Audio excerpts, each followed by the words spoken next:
Come thou fount of every blessing, tune my heart to sing thy great. Hello, welcome. This is the Streams. first official episode of Retain, Revise, or Retire. So today we're going to be looking at 3 hymns, the first 3, and ask ourselves that question. Should we keep them, retain? Should we revise them? Or should we retire them? So these first 3, I think there might be a riot if we retired any one of them, but you know, I'd like to hear from you as well in the comments or in the poll. Let me know what you would do with each of these 3. And today, at the end of this one, I'm actually going to do, instead of just sharing one song that I think should be added to consideration, I'm going to give my sort of bracket of 12 hymns since that I wish would come in this next drop that's coming later this week. So if I had to say, these are 12 hymns that I would put in. So I'm going to guess these hymns, and then on Thursday we'll see how many, if any. All right. Well, there is one for sure that they've already announced. So I'll at least get one right. And a lot of the other ones are educated guesses. Once again, I'm not a member of the committee. I don't have any official say. This is just for fun. And, have just one last look at these hymns before we probably lose some of them. But anyway, without further ado, let's look at first the Morning Breaks. So the Morning Breaks, first hymn in the hymn book, words by Parley P. Pratt. It's a familiar tune to most of us. The morning breaks, the shadows flee, lo, Zion's standard is unfurled. Yeah, so that it's a powerful melody. It's a memorable one, and it has that idea of starting things off. I like it for one of the things that I like it for is that it was actually sung in the very first music in the spoken word broadcast. So every year when the anniversary of that rolls around, it's in July, the choir usually sings this song.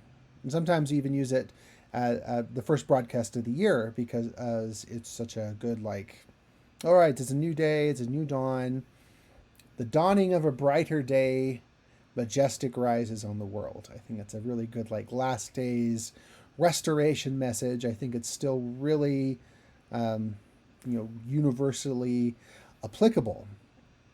I see part of this, and looking at these, is talking about the criteria that the committee said that they are using. And part of that is it doctrinally good? Is it enriching? Is it easy? Is it easy and approachable for people to sing? Is it applicable to people all over the world? We're looking at things like that. This hymn book is a new creature where it is not supposed to be centered on any one country or kind of population. It's really supposed to try to be for everybody. In which case, I think this song does that very well. It's a restoration hymn. It has great words. It has a great tune. So for this one, I'm going to say retain. That's a thumbs up from me. The second one, I don't know. We could almost just say, this one gets its calling and election made sure. Because this number 2 is the Spirit of God. And so it's kind of funny. There's historians debate a little bit about what tune the Spirit of God was sung at the beginning. So it was included in the very first Latter-day Saint hymn book with Emma Smith and W.W. Phelps that put that together. And it's the last song, kind of it's almost like a late addition to the hymn book, because they wrote, it was written specifically for the Kirtland Temple dedication. It was one of 6 hymns that were sung at that dedication, and it's still used today and sung at temple dedications. And so I don't know if you could get a more restoration hymn than that. So for all these, I'll just sing the first line. Though I imagine this is one that many people are familiar with. The Spirit of God, like a fire, is burning. The latter day glory begins to come forth. Lovely tune, though it's likely in the early days of the church that there were other tunes it was sung to. Like if you ever looked at the first Latter-day Saint hymnal, no music, just words. And so they'd have these familiar tunes and say, hey, let's sing it to this or let's sing it to that. And not necessarily always the same tune every time. But, it's a good one that looks toward the millennium. It's one that is rich with doctrine. It's rich with history. I mean, there's just no way that they're going to get rid of that. And I don't think it really needs any revision either. Though, as kind of a fun thing, there is a verse that is omitted from the original one. So I want to read that to you and see whether you think we should put this verse back in. That would be the only thing that I think you could revise about this. And I like this one too because it actually talks a little bit about, it's kind of like temple ordinances. And I'll just read it to you.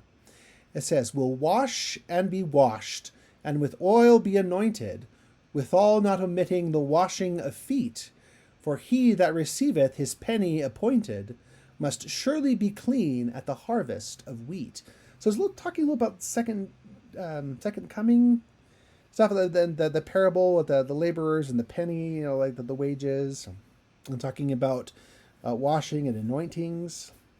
So, temple stuff. So I don't know. I personally really like that verse. And if anything, I'm not going to say that it has to go back in, but if you were to make any revisions, I'd put it back in. Why not? You can always choose which verses to sing. So that one is a super hearty retain. Okay, so that's the Spirit of God. I don't think that one's going anywhere. Now we have Now Let Us Rejoice. This one's a little interesting for me. Also by W.W. Phelps, who's kind of the grandfather of, I'd say, of Latter-day Saint hymnody. He wrote a lot of our really beloved texts to our hymns, and was a big figure in church history. He was a personal friend of the prophet Joseph Smith, off and on. They did have a little bit of an estrangement for a while, but that's another story. So this one, I think also this one is good from a words perspective as a looking forward to the Millennium song. I would say there is one word that I would change, and that's only because the meaning of this word, that's kind of the connotation of this word, has changed over time. And that you see that in a lot of our older hymns, is that some of the words that they use are a little bit different in modern usage, where we wouldn't say it the same way. And you might be able to guess this one. It's in the chorus, where they say, "And none shall molest them from morn until even." So when we're talking about in the 1800s, that had more of a connotation of being like oppressed. Like, well, none will, and that's probably what I would change it to, is none shall oppress them from morn until even, like they're being persecuted. Whereas today, I think you understand how molest has a little bit of a different connotation, that maybe that's not what the original author meant right there. But this one, and then the tune, "Now let us rejoice in the day of salvation. No longer as strangers on earth need we roam." I think it's okay. It's a little sing-songy, like da da dun dun dun da da, where I don't know. I feel like maybe it'd be a good candidate to switch up the tune. So, for example, I was just playing around with it.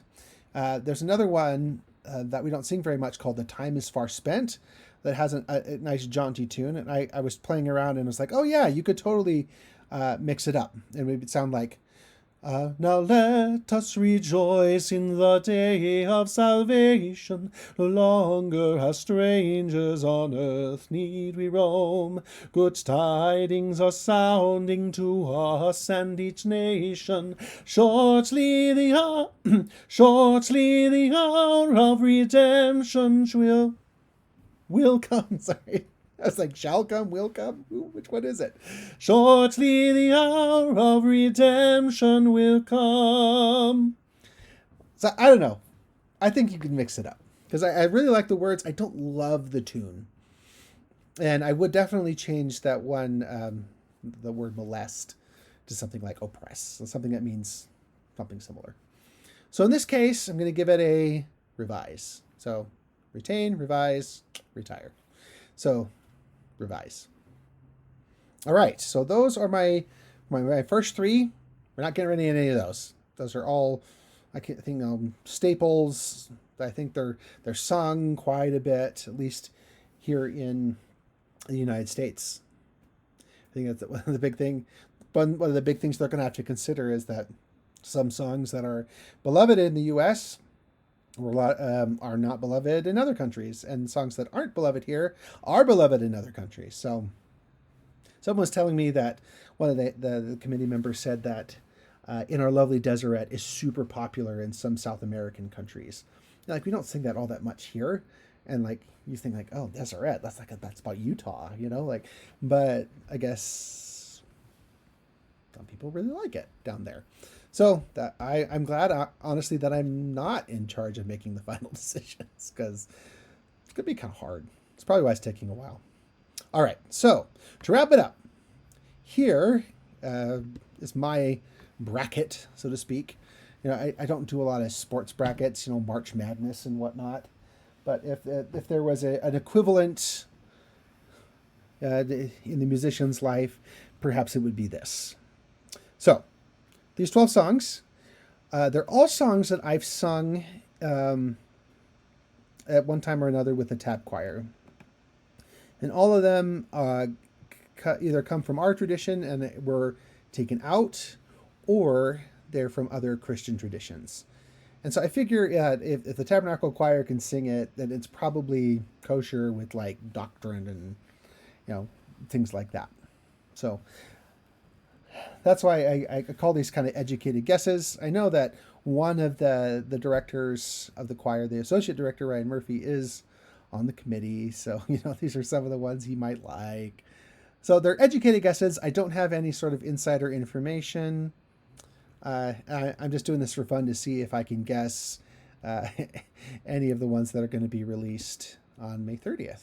And if you're watching this video after that, you can go back and see, like, whoa, he totally got wrong. Or like, oh, wow, got a few right. Anyway, number one.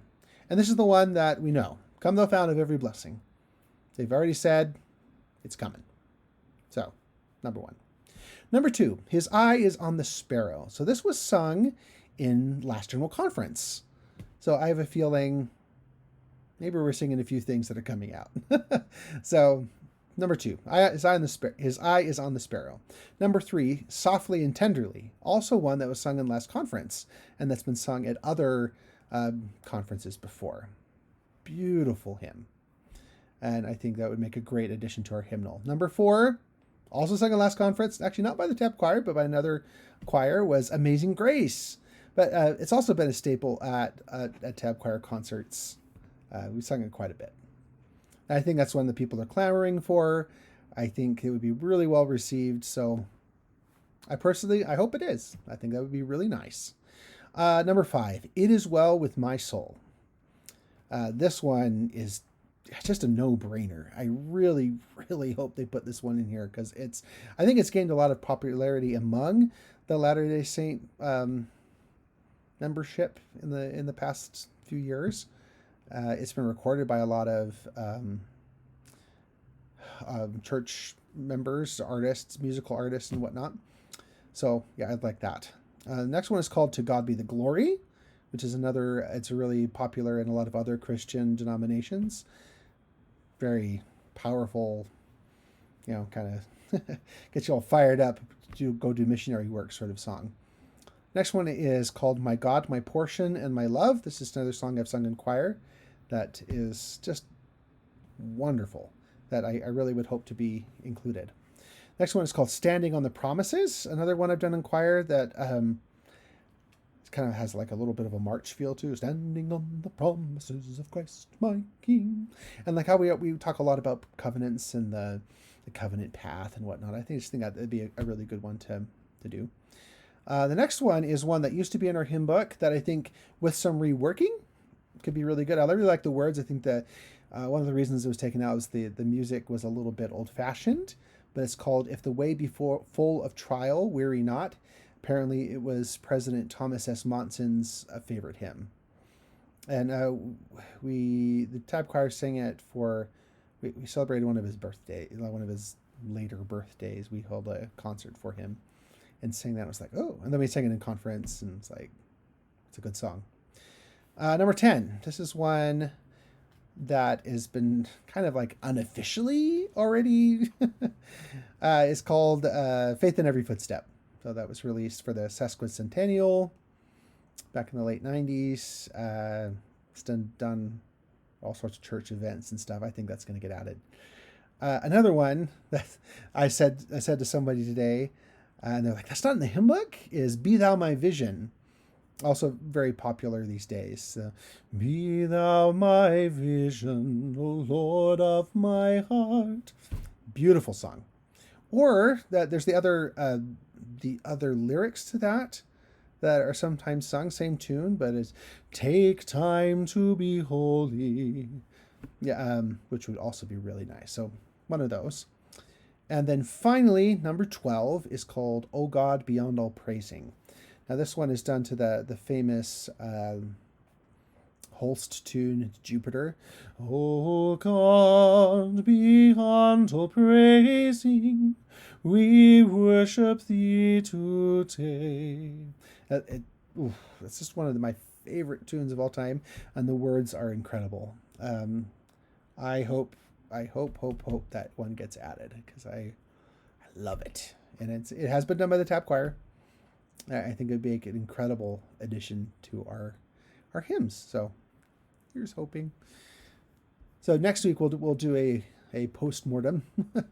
We'll see how many of these made this list, and maybe if they don't make this list, they're saying that every few months there will be another small batch. So yeah, maybe they'll make future lists. All right. So what do you think? Tell me down in the comments. Do you agree with my takes?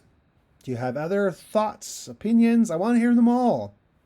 There's no right or wrong answers here. This is just having a little fun with the hymns. So yeah, let me know if you like what I'm doing. Please leave a comment, subscribe if you like, and yeah, we'll see you back here next week for a little more retain, revise, or retire. Praise the mount I'm